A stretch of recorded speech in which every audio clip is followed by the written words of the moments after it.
What's up, everyone? I have shed innocent blood. And welcome. Excuse me.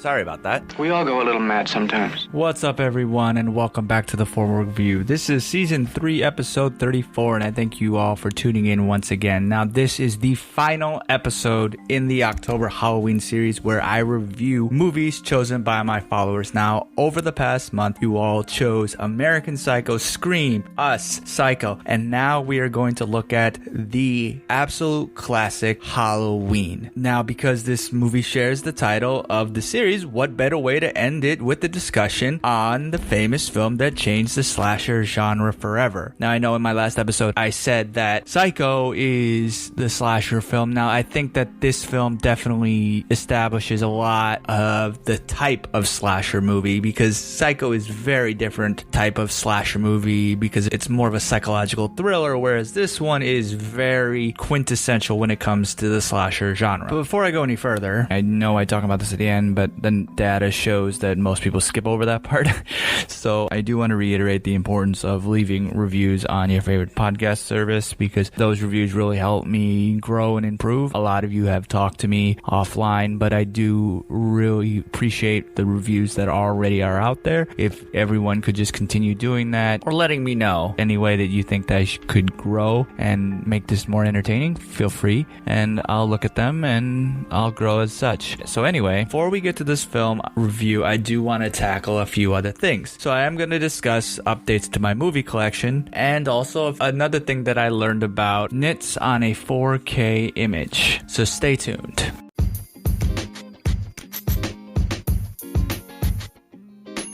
Have you ever thought about starting your own podcast? When I was trying to get this podcast off the ground, I had a lot of questions. Like, how do I record an episode? How do I get my show into all the apps that people like to listen on? How do I make money from my podcast? The answer to every single one of those questions is really simple.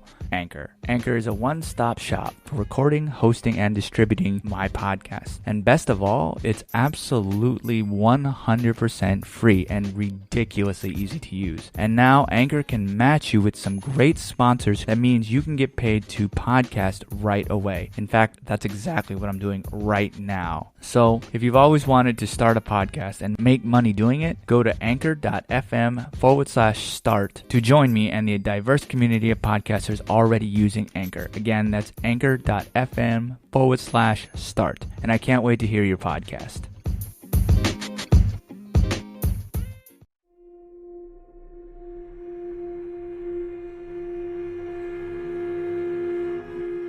So updates to the movie collection, it's pretty simple because it is only one movie. I did only get an 4K upgrade to the movie Get Out. If you have been following me for a while, you know that that was one of my favorite movies of the year in 2017 when it was released. In short, I find it absolutely a phenomenal approach to a horror film, while also, again, something that Jordan Peele does very well is commenting on society. Now, I'm not going to go into my full review of Get Out, but in short, I really like it. I may talk about that movie a little bit more on another episode, or if you guys want to hear it sooner than any time that I plan it, because I have no plans to review that at this current juncture, so let me know. So this movie is fake 4K, which means that while it may have been shot in 3.2K, it was actually edited and processed using a 2K digital intermediate and then upscaled to 4K. The reason why I bought into this and got it, one, because it was a good sale, but the main reason is, again, as I've talked about on many episodes, is the audio upgrade. So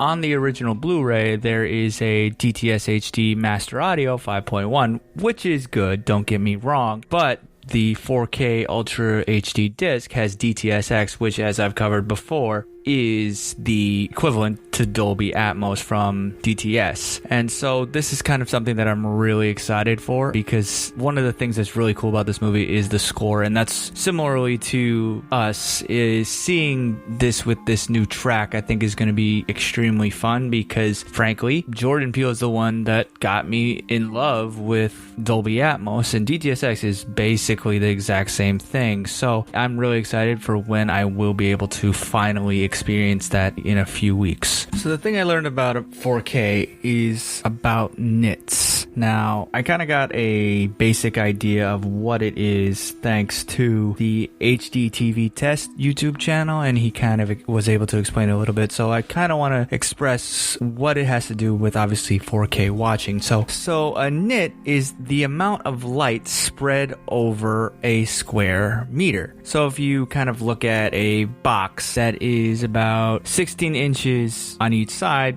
with a candle in the middle, and essentially the amount of light that hits the inside of the box is 1 nit.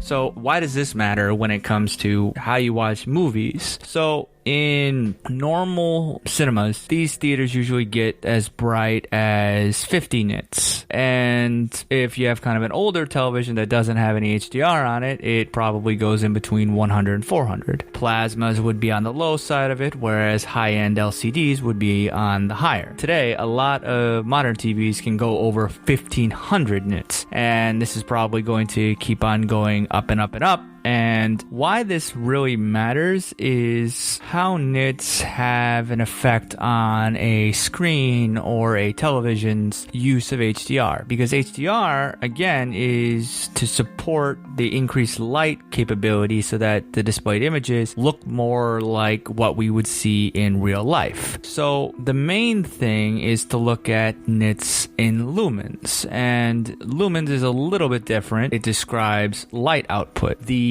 higher the number, the brighter it is. And it's the same thing with nits, but 1 nit is, when you convert the two, 1 nit is more than 1 anti-lumen, and I'm not going to go into the math behind it, but generally speaking, this matters because you want to get the ultimate brightness, like I said, to reflect what you would see in normal life. Because brightness is not exactly the same thing as luminance. It can be looked at as the ability to detect the differences in luminance. I know this is kind of complicated, and I would definitely go check out HD TV Test because they are a little bit more knowledgeable than I am, and my understanding may be a little off, but basically brightness can be expressed as a percentage more bright or less bright depending on however you want to look at it. And it is subjective interpretation of perceived luminance, not a actual generated luminance. And how this works when you deal with televisions and projectors is that you adjust the amount of black level that is visible on screen. If you lower the brightness, then the dark areas are darker, and then if you raise it, obviously vice versa. A lot of television companies have a habit of kind of using brightness as something that can catch a buyer's view, but it's not exactly the same thing. Obviously, what we're going to talk about here is the 4K televisions and projectors. So basically, if you have a television or projector that can rate about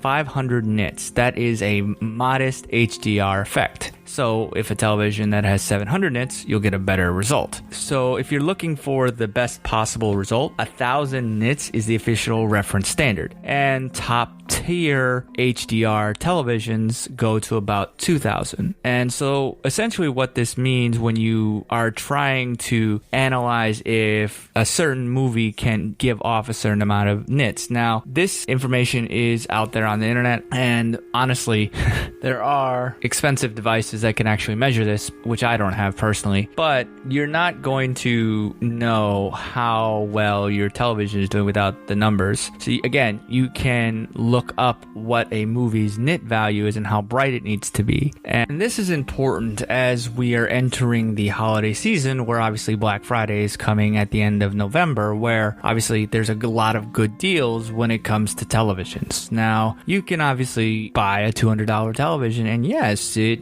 is a good deal. But here's the thing, is that a lot of these televisions aren't doing HDR right. Again, it's because of the budget-friendly aspect. So when it has been looked at, they don't have enough brightness to get HDR. So most budget televisions say they support HDR, but they have issues hitting the 400 nit level. In fact, 200 to 300 nits is the most common number. And frankly, at that point, you're not even getting getting the full amount of HDR. So the way HDR works in low brightness televisions that say that they can handle HDR have to remap the HDR content to allow for their screen's limitations. So this is a very obviously complicated process that I won't get into here. This is why when sometimes low brightness televisions look duller when they're showing HDR than they do when they're showing SDR. And it comes down to this. So if a 300 nit television will try to get one that may contain pretty much any range between 0 and 1000 nits, the screen is going to have to lower the brightness so that you can get a image that is more dynamic than an SDR source. If the peak output can't go beyond 300, pretty much everything from the HDR image has to be squeezed in below that. A lot of the times when you're looking at budget televisions, most are going to be fairly low. And if you find one that's greater than 400, from what I'm reading, it's a fairly lucky chance. From what I've read, a lot of HDR images on budget screens look worse than the 1080p, and some apparently are horrible. And this is again because it's trying to force HDR when it can't handle it. It doesn't make sense to say that a television can handle HDR when it actually can't. So how do you look out for a television that has this? Well, obviously, if you can look for a higher end on the nit value, that's definitely better. Best case scenario, and money is obviously no object, is to go for the highest amount of nits. End of the day, that is the best thing to do. With money being an object, you want to be looking for about a 500 to 600 nits of brightness and then some wide color support. So it's dependent again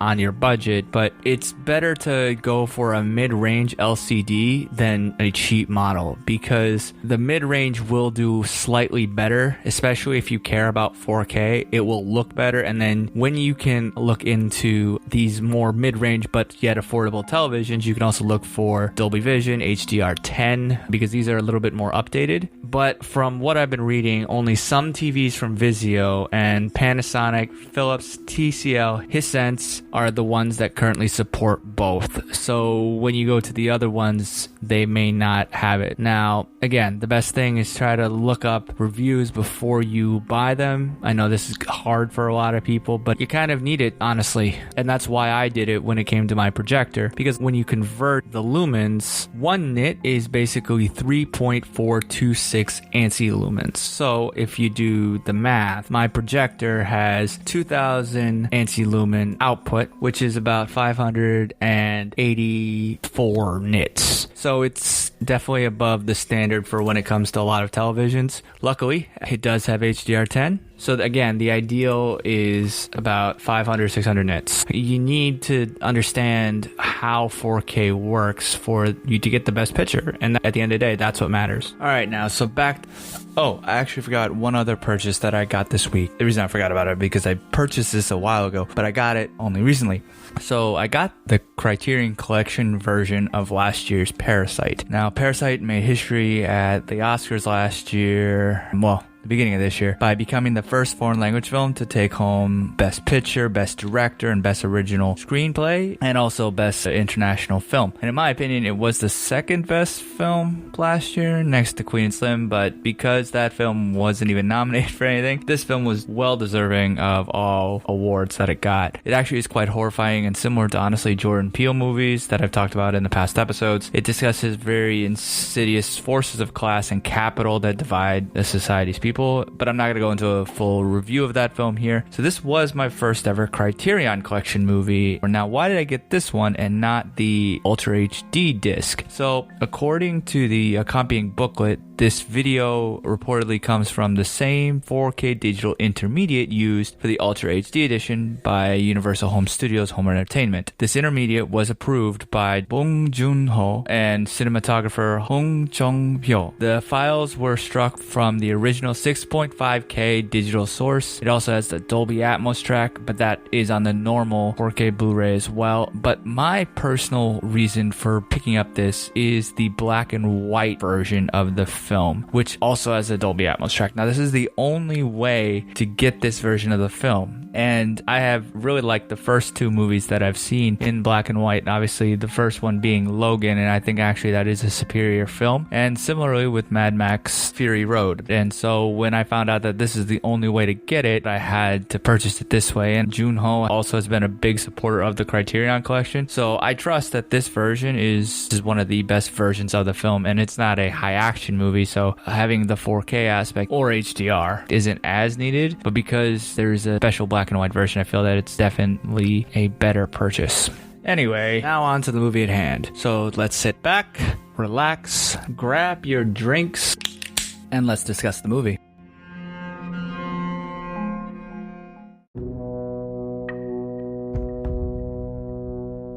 So, Halloween is a horror film directed, written, and scored by John Carpenter and stars Donald Pleasence and Jamie Lee Curtis in her first film. And this is the first film in the Halloween series. Now, like with the Psycho review, there will be spoilers, but as this movie came out in 1978, you have had time to watch this movie. So, the story starts off on Halloween night in 1963 when Michael Myers murders his sister and is put into Smith's Grove Sanitarium. 15 years later, he escapes and stalks Laurie Strode, played by Curtis, and her friends with his psychiatrist, Dr. Sam Lewis, played by Pleasence, in pursuit. So this film is now known to be one of the best horror films because it was the first to be in the slasher genre and has inspired many films such as Nightmare on Elm Street, Friday the 13th. However, this film, I feel, is not as over the top as those and the subsequent remakes have been. It's very plain, and even the violence is not that intense. There's no real gory scenes. Michael kills his victims with a big cutting knife, but a lot of the killing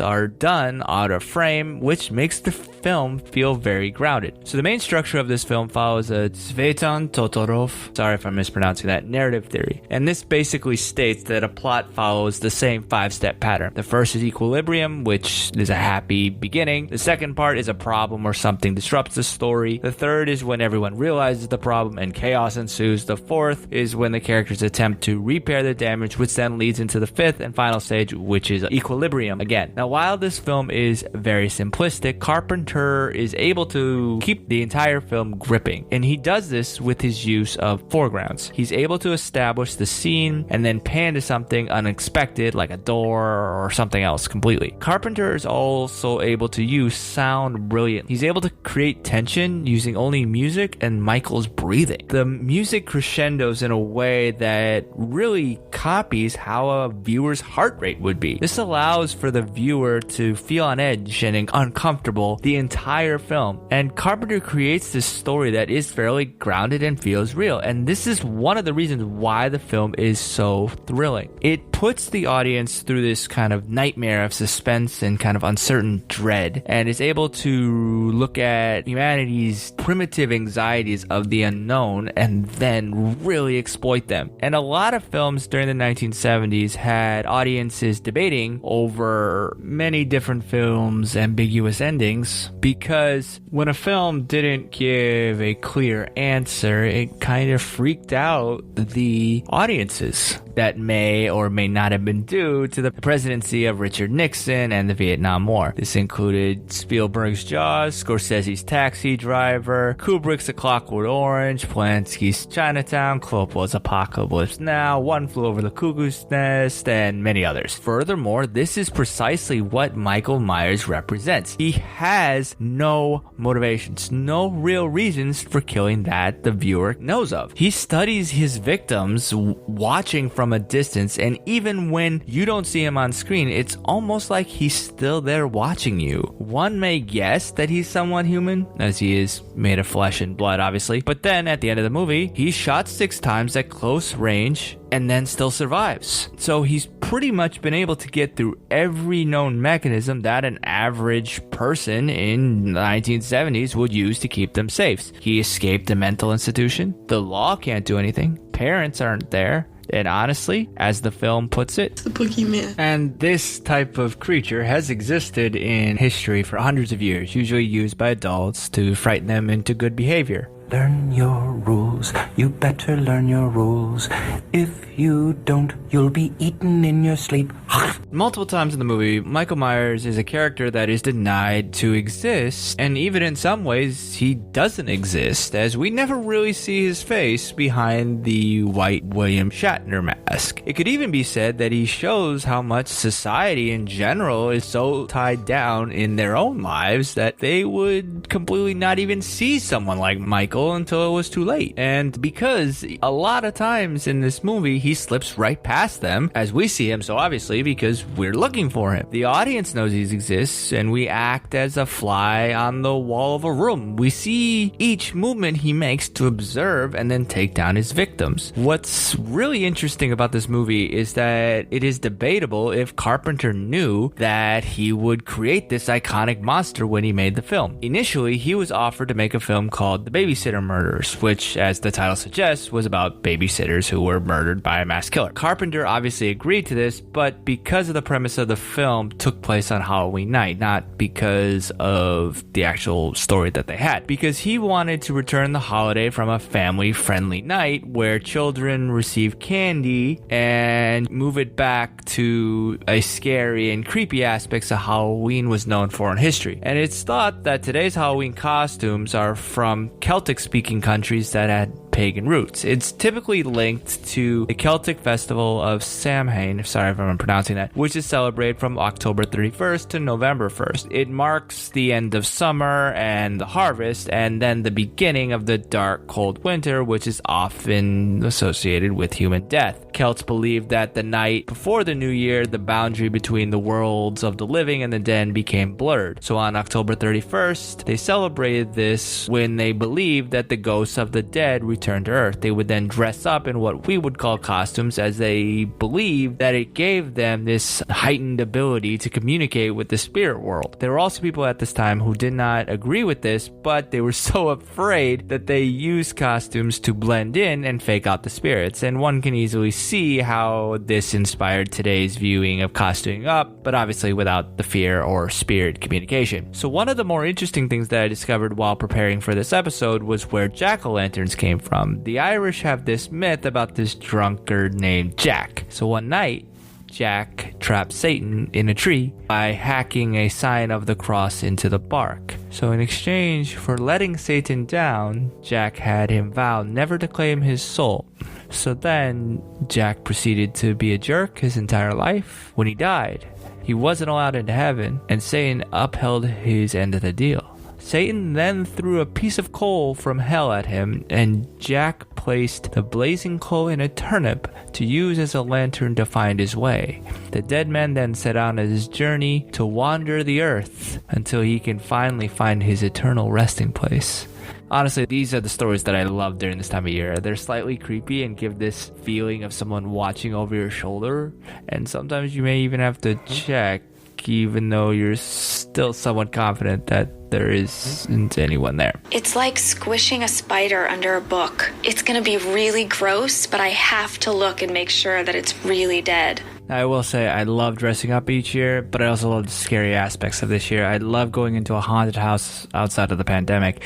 It's such a fun time to be scared, honestly, that I laugh my way through it. This time of year shouldn't only be about fun, but also about scary. So with Carpenter having this in mind makes this film even better. He, along with Deborah Hill, transformed this movie's killer into a boogeyman and even wrote the score with this only $300,000 production. And this happened only in 10 days. So Hill took care of the scenes with the teenage girls, while Carpenter focused more on Michael, or what he called the Shape, and his obsessed pursuer, Dr. Sam Loomis, who was named for John Gavin's character in Psycho. So the film was made in only 22 days, and then when it was screened initially without any music, studio executives told him that it wasn't scary. He then added the famous famous score, which then he was told made the film terrifying. And this is what I love about musical scores as a side note, because they can completely change a feeling about a film. And this score has become one of the most iconic scores, not just in horror films. So the movie was released on October 25th, 1978, and by the end of its theatrical run, it grossed more than $50 million and then earned another $30 million in subsequent re-releases. So today, this film has a 96% approval rating, meaning that 96 of 72 critics recommend the movie with an average rating of 8.63 out of 10. The consensus says that scary, suspenseful, and viscerally thrilling Halloween set the standard for modern horror films. And on Metacritic, the film has a weighted average of 87 out of 100 based on 13 critics, indicating universal acclaim. So this movie has spawned several sequels, of which only the first sequel was written by Carpenter and Hill, and this is the only one that I like, and the rest of them are pretty bad, especially the third one, as it doesn't even have Michael Myers in it. I don't mind the Rob Zombie ones, because if there was anyone to remake a Halloween movie and add their own twisted mind to it, it would be Rob Zombie. The second one, though, is not great. They obviously then released the 2018 film, which pretty much rids the entire Halloween canon after the original. And I did a review on that film on season 1, episode 20, if you want to go listen to that review. And there are also 2 more sequels planned called Halloween Kills and Halloween Ends, which are scheduled to be released on October 15th, 2021 and October 14th, 2022, respectively. So this film allowed for many low budget and or variations on the movie's formula and genre to success or failure. And while there may have been many films since 1978 that are very similar, and the slasher genre has almost become a joke to people, and like I said on the episode on Scream, I hate the majority of slasher films because of how stupid the characters are, and even insurance companies are getting in on this joke. Let's hide in the attic. No, in the basement. Why can't we just get in the running car? Are you crazy? Let's hide behind the chainsaws. Now, why is Halloween any different? Well, firstly, it was original in its execution, but it also feels natural, whereas other ones can feel forced or are only imitations. Carpenter, I think, uses a Hitchcock technique where suspense is something that the audience is aware of, but the film's characters are not. And Hitchcock has famously used this example. So imagine 2 people seated at a table having a casual conversation about football. Suddenly a bomb goes off. Up we go, blown to smithereens. What have the audience had watching this scene? 5 or 10 seconds of shock. Now, we do the scene over again. But we tell the audience there's a bomb underneath this table and it's going to go off in 5 minutes.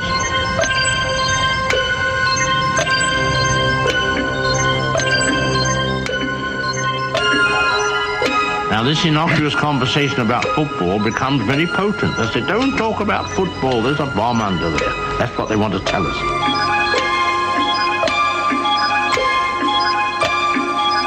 Then their anxieties will be as long as that clock ticks away.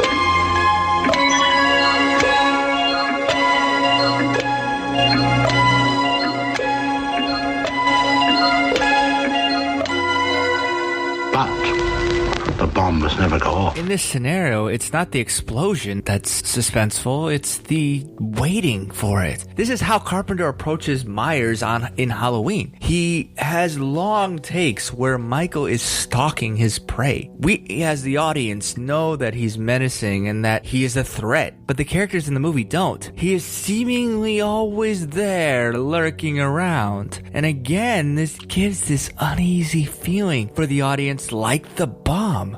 And we are essentially watching this movie through his eyes, which adds to this uncomfortable feeling as we are put in the killer's perspective. Additionally, Carpenter toys with the audience's claustrophobia as the walls seem to close in on the victims. We start off at the beginning of the movie in this open suburb that the teenagers are talking about boys and their plans for the evening, joking about sexual escapades or lack lack thereof. The night comes, and this film starts to focus more inside the homes of the victims. Then the killings become more visually trapping, and in the end, Laurie hides from Michael in a closet so small that even Harry Potter would say, "What's this rubbish?" Carpenter closes in on the characters and leaves the audience on the edge of their seat until the film says that Michael was shot 6 times, and we give this sort of short sigh of relief. But then Carpenter suggests that the evil still remains at large, and the boogeyman is still out there lurking, and we must continue to look over our shoulders. Michael is such an interesting character, as he frankly isn't truly Michael the entire film. The film opens up with Michael as a child, and Michael watches from outside his sister's room and sees the boyfriend ask if they are alone, and Judith says, Michael's around someplace. As they go upstairs, Michael enters the home, grabs a knife, and then after the boyfriend leaves, he heads upstairs. He knows exactly what he's going to do. On his way, he finds a clown mask and puts it on. And then the viewer sees everything through the mask's eye holes, as if to show how Michael sees the world. And this represents Michael's first step in becoming the monster.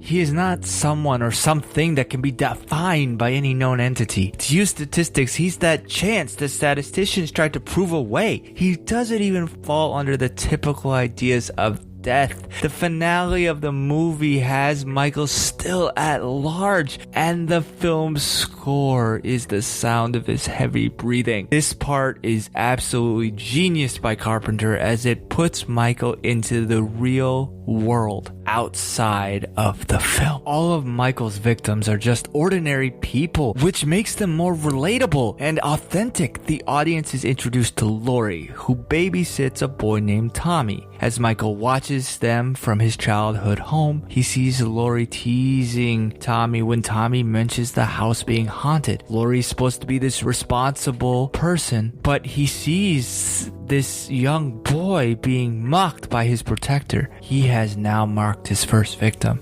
As the film moves on, the Shape sees more instances of irresponsibility, also known as normal teenager activity, and marks more victims, as in Laurie's friends. However, as the audience sees, Laurie is not like the other characters, and he is trying to rid her babysitting duties for her boyfriend. And Linda and Bob essentially are recreating the scene with Michael's sister. And according to Michael, these people are disregarding their responsibilities for teenage mischief, so they must be punished and killed.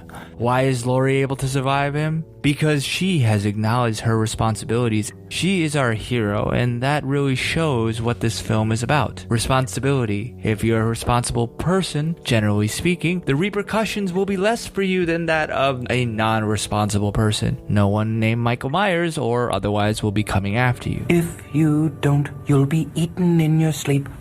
The ending's ambiguity has led many to put their own fears into the film. Now, I'm not saying that they're wrong to do this, as that is what this film is meant to do. The film's biggest controversy is that it has been accused of enforcing moral justice against women who indulge in their sexual impulses. Michael does seemingly go after mostly women who meet their demise after exposing themselves. My issue with this claim is that Michael also kills 2 men and 2 dogs in the movie. One could also see that his downfall was due to him being neglected in the favor of adolescent sex, and he parallels seeing this with people who are possibly neglecting other children, who actually knows, as Michael isn't really defined by traditional human natures. Carpenter himself has dismissed theories about a moral killer. In Giles Boulanger's book, John Carpenter, The Prince of Darkness, Carpenter states that Michael is motivated by an Oedipal or ancestral thing, and that that is part of what he's doing in getting vengeance on his sister, and that every killing was to follow just another Judith in Michael's mind. However, some say that Carpenter's Freudian explanation wouldn't be seen as a source of evil by Dr. Loomis. So Carpenter also suggests that a sexually frustrated Laurie takes control of a phallic objects such as a knitting needle, bent hanger, and also Michael's own knife, and stabs Michael as she too is repressed and therefore is lashing out. And some say that this connection between Laurie and Michael is one who is repressed recognizing another that is repressed, and some scholars such as Verodica state that Michael represents Laurie's struggle with sexuality and desire, which would be a good analysis, but I do think it's a little upended when Loomis rescues her at the last moment. There are many other theories, but I feel Michael is more about the uncertainty of evil. We as humans do not really know evil until we see it. Yes, there are things that are definitely evil, but as I mentioned before, it's kind of hard to predict. Again, how many times are serial killers seen as ordinary until they have already done their evil deed? Perhaps this is what the shape that Carpenter was trying to represent in Michael. We can try to understand it, but then it can change to do something that is completely different than what we predicted. And that's what really makes it evil. It's not really logical. And frankly, that's why this film is so masterfully made. You can attach any fear into this film, and Michael can represent that, whether that's evil, a man taking down women who are sexually active, or something completely different. None of these interpretations are really wrong in a way, and that's why I feel that Carpenter's film has really lasted the test of time, even with so many films of a similar nature coming from it. My only tiny flaw with this film is that there are some things that are done in the movie that just to move the plot along. One instance is how Laurie injures Michael. She did a lot of one and done strikes. She would knock him down and then, without checking to see if he's dead, would try to move on. And this flaw is in a lot of slasher films when characters make stupid mistakes that I talked about earlier. And if you haven't seen this film before, but a lot of those others, and you found those annoying, you'll probably hate it in this one too. Just try to remember that this film was the pioneer in this genre and honestly did its first, which was original at the time. So to conclude, this film, even years later, has continued to be creepy to anyone who watches it. It's an event that honestly could happen, even today. This is why Carpenter's work is revered as a terrifying piece of work. It is able to take a real fear and push it to its limits to make its viewers feel scared. If for some reason you haven't seen this movie, it's highly recommended, as it is a cinematic classic horror masterpiece. Now, this concludes the October Halloween series. What do you want to hear next year? Let me know. What's that? Thanks for tuning in to this episode of The Formal Review. We hope you'll join us again.